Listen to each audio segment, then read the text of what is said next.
The Digital Photography Cafe show is brought to you by Focus Pyramid, the autofocus lens calibration tool for your camera, and by ShootProof, the easy way to proof and sell your photos online.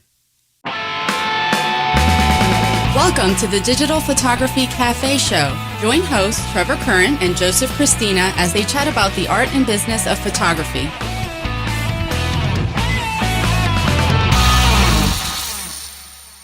Hey everybody, welcome back to the show. This is episode 122. I'm Joseph Christina here with my co-host Trevor Curran. On last week's episode, we talked about the brand new iPhone 5s, Olympus M1 camera offering, and Hasselblad opens their very first retail establishment. If you haven't watched last week's show, I encourage you to do so. You can find it at our website, digitalphotographycafe.com, in iTunes. Listen with the popular Stitcher, TuneIn, and Xbox music apps, or watch in HD on TiVo. Hey, Joe, we're back. How you doing, my friend? Very, very well. How are you doing? I am hanging in there. Tis a little the congested season for temperature change up here in the Northeast, and I'm feeling a little slightly under the weather, but I'm going to pull through, man. That's what we do. We do it one way or another. Yeah, that's right. We're like the mailman. That's right. That's right. Yeah. So another week, a lot of interesting news. You know, the biggest thing, right, Trevor, that is just coating the entire news world out there is, of course, Apple's iPhone, right? That is just blown up. Everywhere you look, iPhone 5S and iPhone 5C and all over the place. All the colors, all the ads, people standing in line, you know, people being hired to stand in line. Sororities standing in line for people, collecting money for, juvenile diabetes, all kinds of just beautiful stories and just cool stuff. Which is, we talked about it last week. iPhone is always, big thing whenever they always release. Big news. Yep. Always.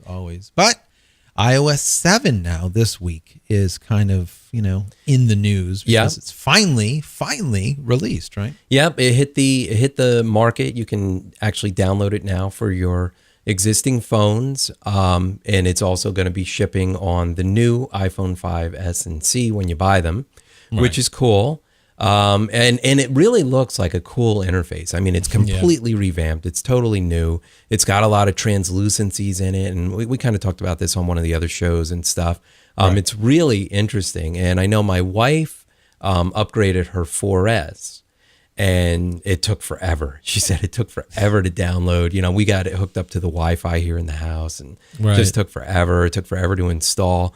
And then when she launched it, it was completely different. A whole new setup.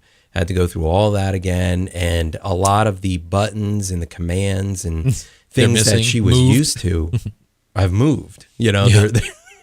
They're not even there anymore. They're in different places. So she said there's quite a bit of learning curve with it. I personally am waiting to upgrade. I don't want to be the guinea pig on this. Yeah, it's my daughter's friend just upgraded. My daughter was like, "Should I upgrade it?" And I'm like, "No, don't do anything just yet." My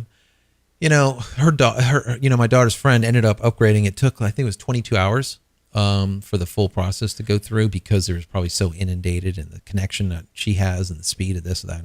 And it's a huge OS that you're downloading. Huge, and it has to do with the servers and where you are located and, and all kinds of things, And just like you said, I don't want to be the guinea pig. And of course, what happens, as of today, they're talking about, iOS 7.01 being released because there's a bunch of bugs that have been found with iOS 7, which have already been found, and they need to squash because some of them have to do with security issues that need to be fixed immediately, right? Yeah. There's a hack out there that allows people to bypass the user's lock screen.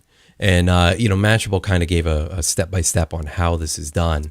Right. But yeah, I mean, people can actually get to your phone and do these series of steps, bypass your lock screen and gain access to your phone. So that's obviously bad news. And they kind of indicated that obviously this is a bug that needs to be fixed, but it won't be fixed in the 0.01 upgrade that's coming out today. So as we're recording, it's Friday, September 20th. That should be out today at some point. Right. Yeah, that's a major problem. Absolutely. But this is what we always say. When things come out, they're brand new.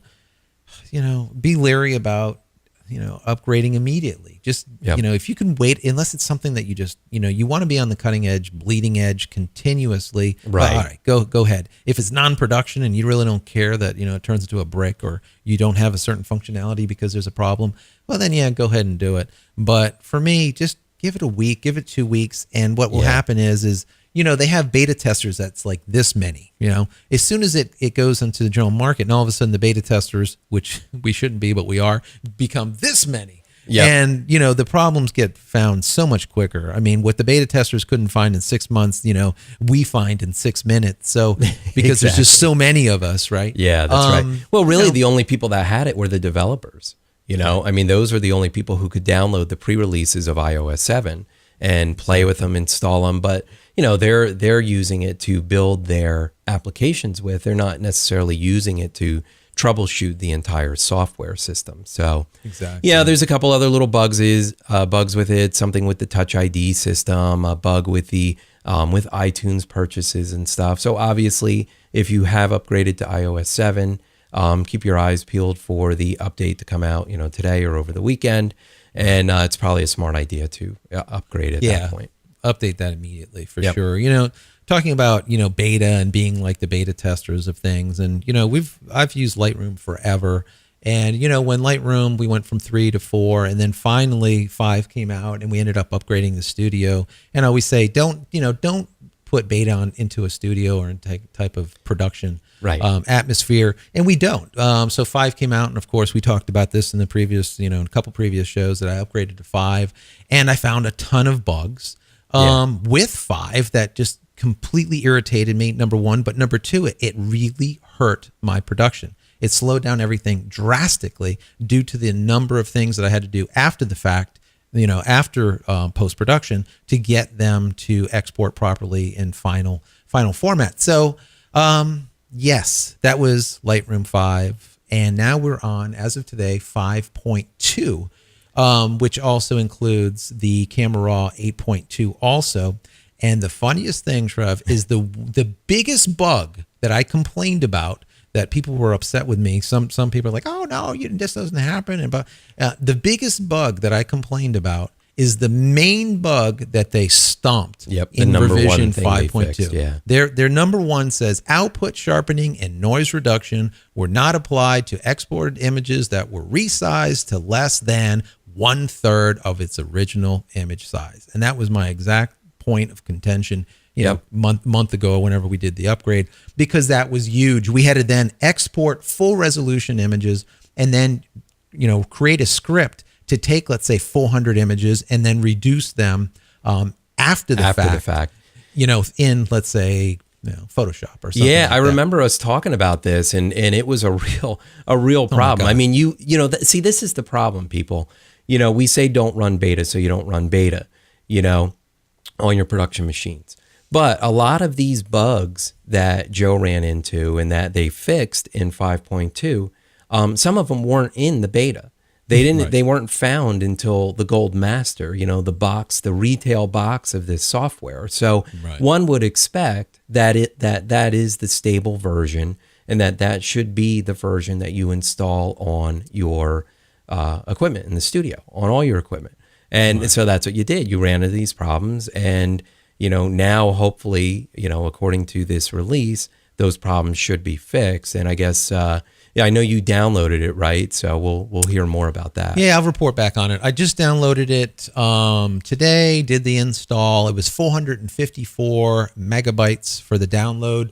It included of course, this output sharpening problem, which is the major problem, but it also includes, 16 new cameras, which is cool, including like the 70D and some of the Fuji and Sony's that are brand new. Also some lens profile updates. If anyone uses Lightroom, they know lens profile updates are very, very important, because it's nice to be able to take your lens that you're currently using, if it's a brand new one, and put the profile across all of the images. So it will do any kind of pinching or anything that it needs to do to correct the image before you do anything to it. So that's really great. A whole bunch of new lens profiles, the bug fixes we talked about. The other two cool things are color noise reduction slider. I like that. That's very, very cool. Right. And then also a feather adjustment slider in the spot removal tool. That's the two things I think that will be very important to take a look at, that I will be taking a look at, and I'll report back to you guys next week.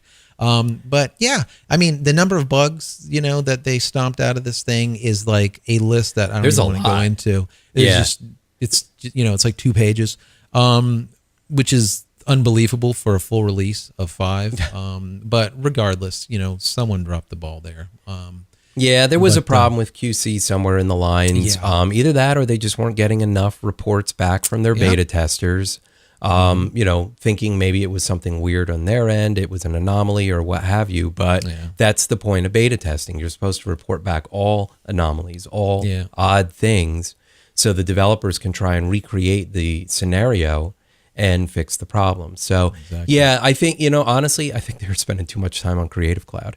They probably had their developers working full force on that system because they wanted to roll that out. There were probably, just some things that slipped through the cracks in the release of 5, but they had to get 5 out there because that was their production release schedule. And there were issues. So hopefully this fixes the issues. You're definitely going to want to go through and test all these bug things that you found to confirm that they're fixed now. There's a laundry list. And then, definitely report back to us. Let us know how things are going for you now. Yeah, I will definitely do that. Definitely. So like I said, it's installed now. We'll see. Probably by next week, I'll be able to report back to you guys and let you know what did get fixed, what didn't get fixed. If there's any, additional issues that we come up with, because once again, this is on a production box now. So, and we're doing, thousands upon, tens of thousands of images a month on here. So, on all these machines. So it's, we definitely will figure it out quickly if there's any problem. But anyways, we got a lot more, right, Trev? Oh yeah, lots and lots. We'll have to take a quick break to hear from a couple of our sponsors. Are you frustrated with slightly out of focus images when you know your autofocus spot was dead on? It's simply not your fault. From manufacturer to manufacturer, and even lens copy to lens copy, there are slight variances to the exact spot where light is being focused onto the sensor. Finally, there's a product that allows you to compensate for those variances and make sharper images immediately. Focus Pyramid, the autofocus lens calibration tool, is an absolute must for every photographer. If you want to make the sharpest images possible, then you need to take control over your camera's focusing system. With the Focus Pyramid, you can calibrate all of your lenses on your lunch break. The Focus Pyramid makes lens calibration quick and easy at an affordable price. So give your lenses a new lease on life and take your photography to the next level. Head over to focuspyramid.com/DPC and get an additional 10% off just for being a show listener. As photographers, we're always trying to increase sales and profits after every event. We shoot an event and have hundreds or even thousands of images that just sit on our hard drives. Perhaps a better workflow would increase sales by getting those valuable images in front of the client. That's where ShootProof comes in. At shootproof.com, you can have an online gallery for all of your clients' proofing needs. ShootProof helps increase profits while building your brand and securing your photos without charging commission fees on sales. ShootProof galleries display your photos beautifully while helping to streamline your workflow and automate more of your business through their intuitive studio control panel. Once approved, photos can be directly fulfilled through ShootProof's various professional lab partners or fulfilled by you. All ShootProof plans have the same feature set. You simply choose the number of client photos stored, decide what products to sell, and the price. Try ShootProof today by taking advantage of their free 30-day trial offer. As a Digital Photography Cafe viewer, ShootProof is offering a 20% discount off any of their premium plans by using promo code DPC20 at checkout. ShootProof. Upload, share, sell, print. So, Joe, we are back, and this week, Nikon released a new camera, which I find quite intriguing because I am involved in scuba diving and stuff, as you know, but they came out with the Nikon 1 AW1. It's the world's first rugged, waterproof, digital mirrorless, interchangeable lens camera. Yeah. when I saw that interchangeable lens, an ILC that is, waterproof, water resistant or whatnot, I thought that was like pretty cool. I'm like, how the heck they did this? That's pretty neat. Sure. So yeah, I looked at it and I'm like, wow. I looked through the lenses. So they have two lenses that are available. One is you have your variable, which I'm not a fan of, that goes from an f3.5 to a 5.6, and that's an 11 to 27 millimeter. But then my favorite is a 10 millimeter straight normal lens 2.8, which that's the one that I would be grabbing. So chances are the 10 millimeter, time you do the math on it, will probably be close to 20 something millimeters, still pretty wide. But that's the lens that I would grab for it. And you can actually get the camera with both lenses for a reasonable cost, right? Yeah. I mean, and what's cool, both of those lenses are shock and waterproof. Right. So, think about it. Any type of interchangeable lens camera, where the lens meets the body, that's your point of weakness for water penetration. And that's why normally, guys that do underwater photography, with DSLRs, they're putting these cameras in really expensive housings. Yeah, some of those housings are, anywhere from, let's say $300-400 to or more. Thousands of dollars. Yeah. So, the fact that this can actually remove the lenses from it and still create that watertight seal is very interesting to me. And yeah, like you said, $799 for the body with the 11 to 27 millimeter lens. Right. And then you can get both lenses, the 10 millimeter as well for $1,000. That's great. For $200 for that normal lens, I take that all day long. Yeah, 10 2.8 for sure. That's beautiful. Love that. Yeah, they're saying it goes down to like 49 feet. Well, if you're diving off the coast somewhere, chances are you're going to go to a reef or a little shipwreck or something. Yeah, you're down 30-40 feet anyways. So this will be able to do it. And just think about this camera. You hold around your wrist, and you don't need this big monstrous stupid housing. The flash that's integrated is also waterproof. That's also waterproof. Yeah. So you don't need that external flash you normally would, and blah blah blah. It's really kind of interesting. Now, the sensor, of course, is the size of like your thumbnail. It's probably like half the size of what is it, like a micro four thirds or something. It's pretty small. Yeah, it's smaller than a micro four thirds. It's the CX sensor size, so it is really small. If you look at the charts online that show the size comparison, the CX is probably a quarter of the size of an APS-C. Maybe half the size of the DX, and a lot of Nikon shooters know what the DX is. And so with Sony and Pentax, the DX is like their APS-C version. Half the size of that. It's not bad. It's running at, 14 megapixels, I think is 14 megapixel. Is the number on it. And it'll shoot up to 15 frames per second with continuous autofocus, which is nice. And then it'll actually shoot 60 frames per second with fixed focus. So you turn your AF off, which is good. It's got video, right? Video, of course. Yeah, they all do. Beat that. But the fun items are, GPS, compass, altimeter, depth gauge. I know. That's kind of cool. This is the kind of stuff that you strap onto your wrist when you're diving and you got it on your phone.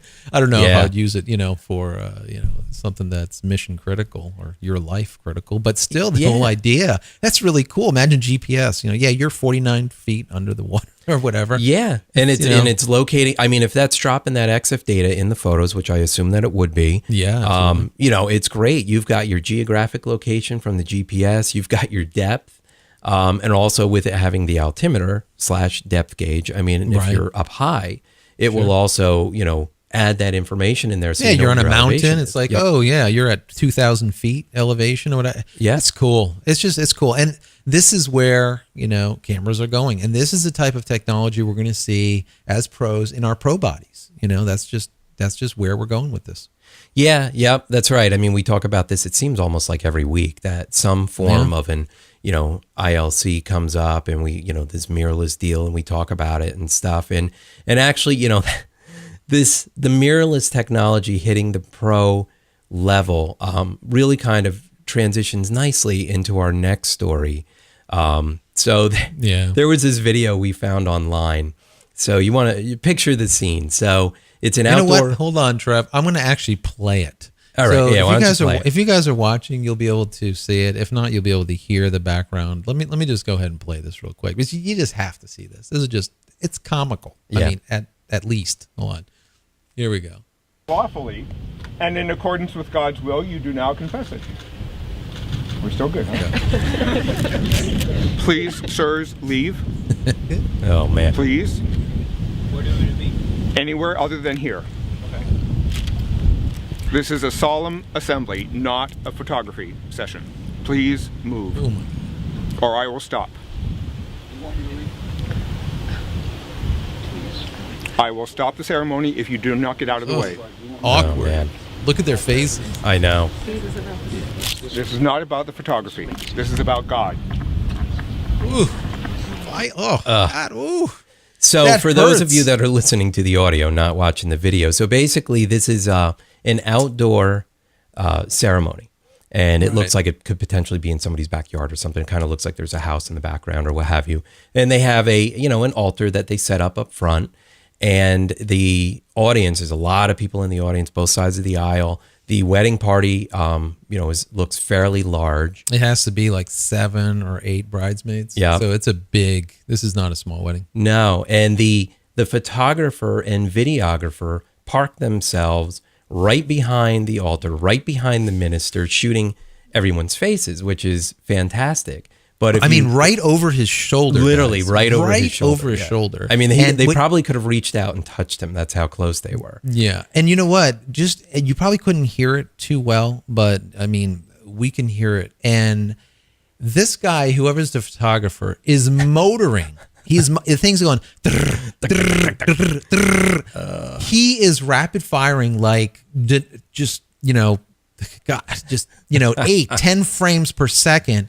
And they're doing nothing besides And they're not standing moving. there. They're just standing They're not there. even- I mean, they're doing what nothing. What on earth do you need to shoot that many frames in that short of a time for a non-moving subject? So that's all you're hearing is this clack, clack, clack, clack, clack, clack, clack, clack, clack. And the guy's trying to speak. Yeah. Oh my God. So the bride and groom, their faces just tell the whole story. They're like mortified. The guys, the videographer and the photographer are like, where should we go? Are you kidding me? Yeah. Are you kidding me? It's Now, like- let me tell you guys, I mean, I've done countless events. And if you have not went up to the minister or the rabbi or whoever, the priest, whoever is giving the service, and introduce yourself and shake their hands and ask the simple question, does flash bother you?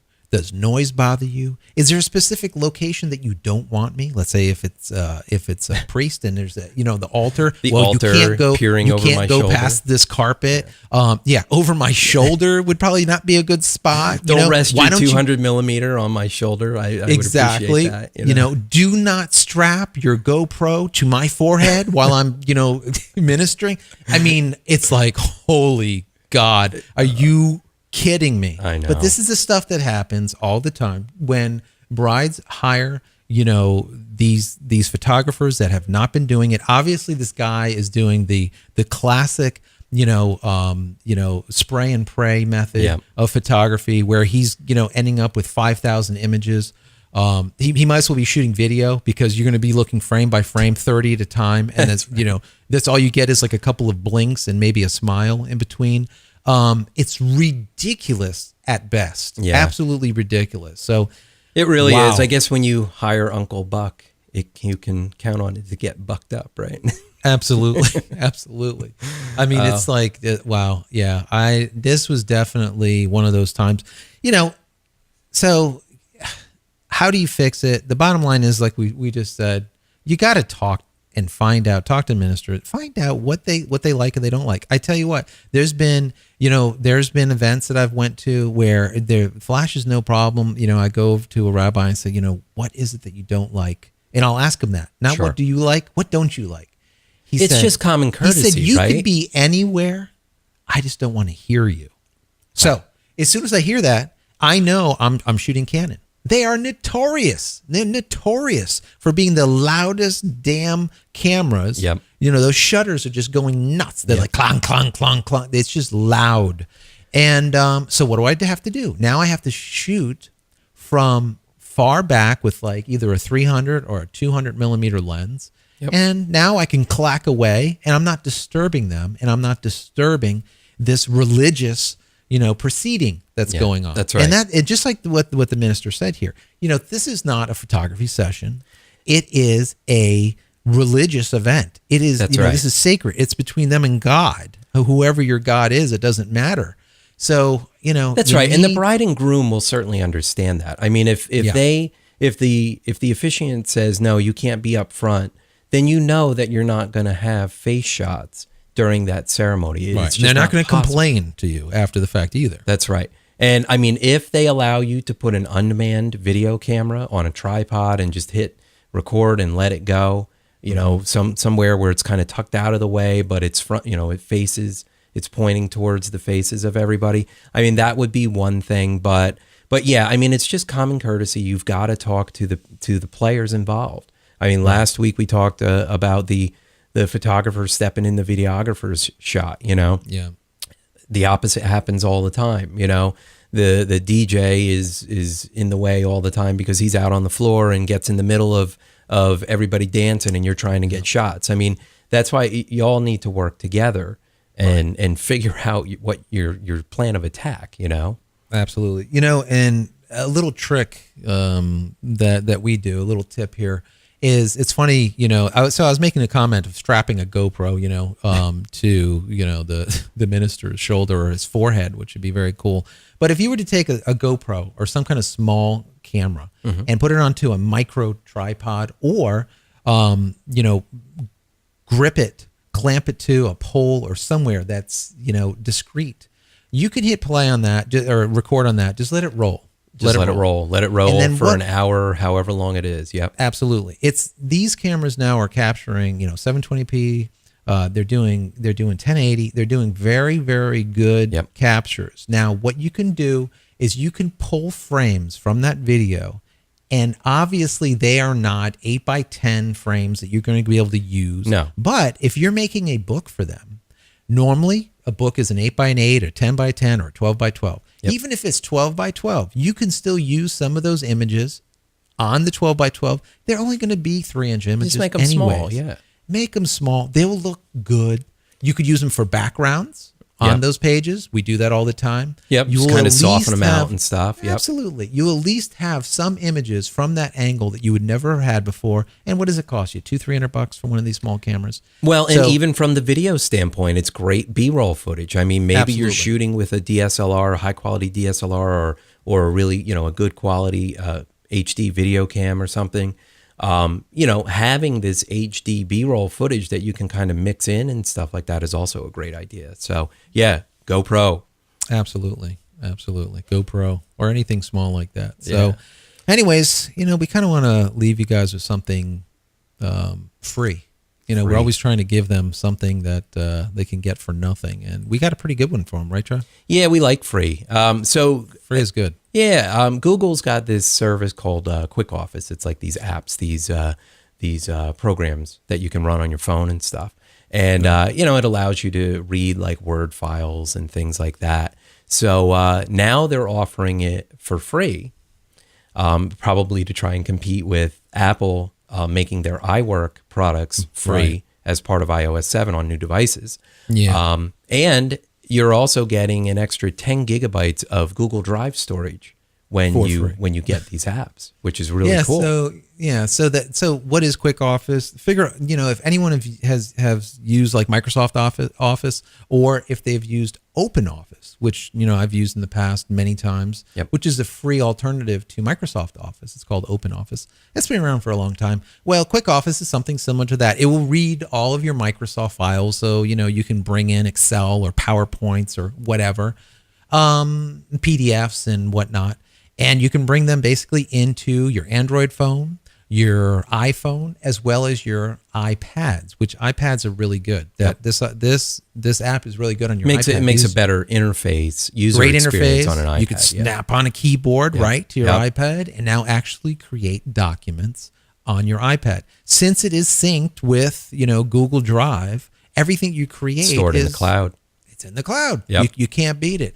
And just like you said, by them giving you an extra 10 gigs on your account, on your Google Drive account, that basically will boost you up from the standard 5 gigs to 10 gigs just from getting the app. So you can do this up to, it's Thursday, September 26th. So if you're listening to this anytime before then, go get it. Because even if you just get it, register, delete it, you just gained 10 gigs of cloud storage for free. You can't beat that. No, that's great. That's great. I mean, you can go over to the iTunes store, grab it for your iOS devices. It's really cool. I mean, I don't use it personally, but I'm kind of, again, I do most of my stuff with the desktop computer. I'm not really one for editing files and stuff like that on the go. But on the other hand, I have gone the Keynote route for doing business presentations. Right. And so being able to utilize a product like this mobily to be able to do presentations with and stuff like that is a great idea. So yeah.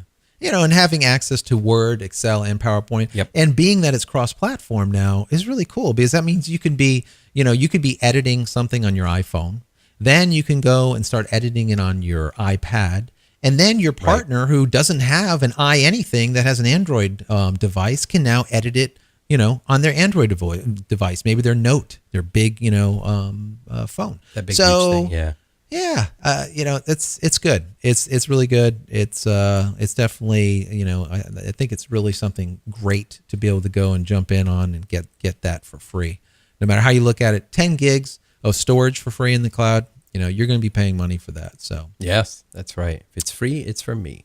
That's right. So, all right, man, I think we are done for this week, right? So Absolutely. Let's wrap it up. Let's get out of here. So if people want to connect with you outside of DPC, how can they reach you? They can find me through Twitter, and that's at Joseph Christina, and that's Christina without an H. Great. And you can connect with me on Twitter. It's at Trevor Current. Awesome. So, all right, everyone, we are out of here. You can get all of this week's show notes by visiting digitalphotographycafe.com/122. And don't forget to send your questions and comments to comments@digitalphotographycafe.com, or simply call 440-345-6707. Once again, that's 440-345-6707, and we will see you next week. You've been watching the Digital Photography Cafe Show with Trevor Current and Joseph Christina. Be sure to subscribe to the show for free in iTunes or through RSS. You can also listen on Stitcher and TuneIn Radio and watch in HD on TiVo. Visit digitalphotographycafe.com for show notes and to connect with your hosts.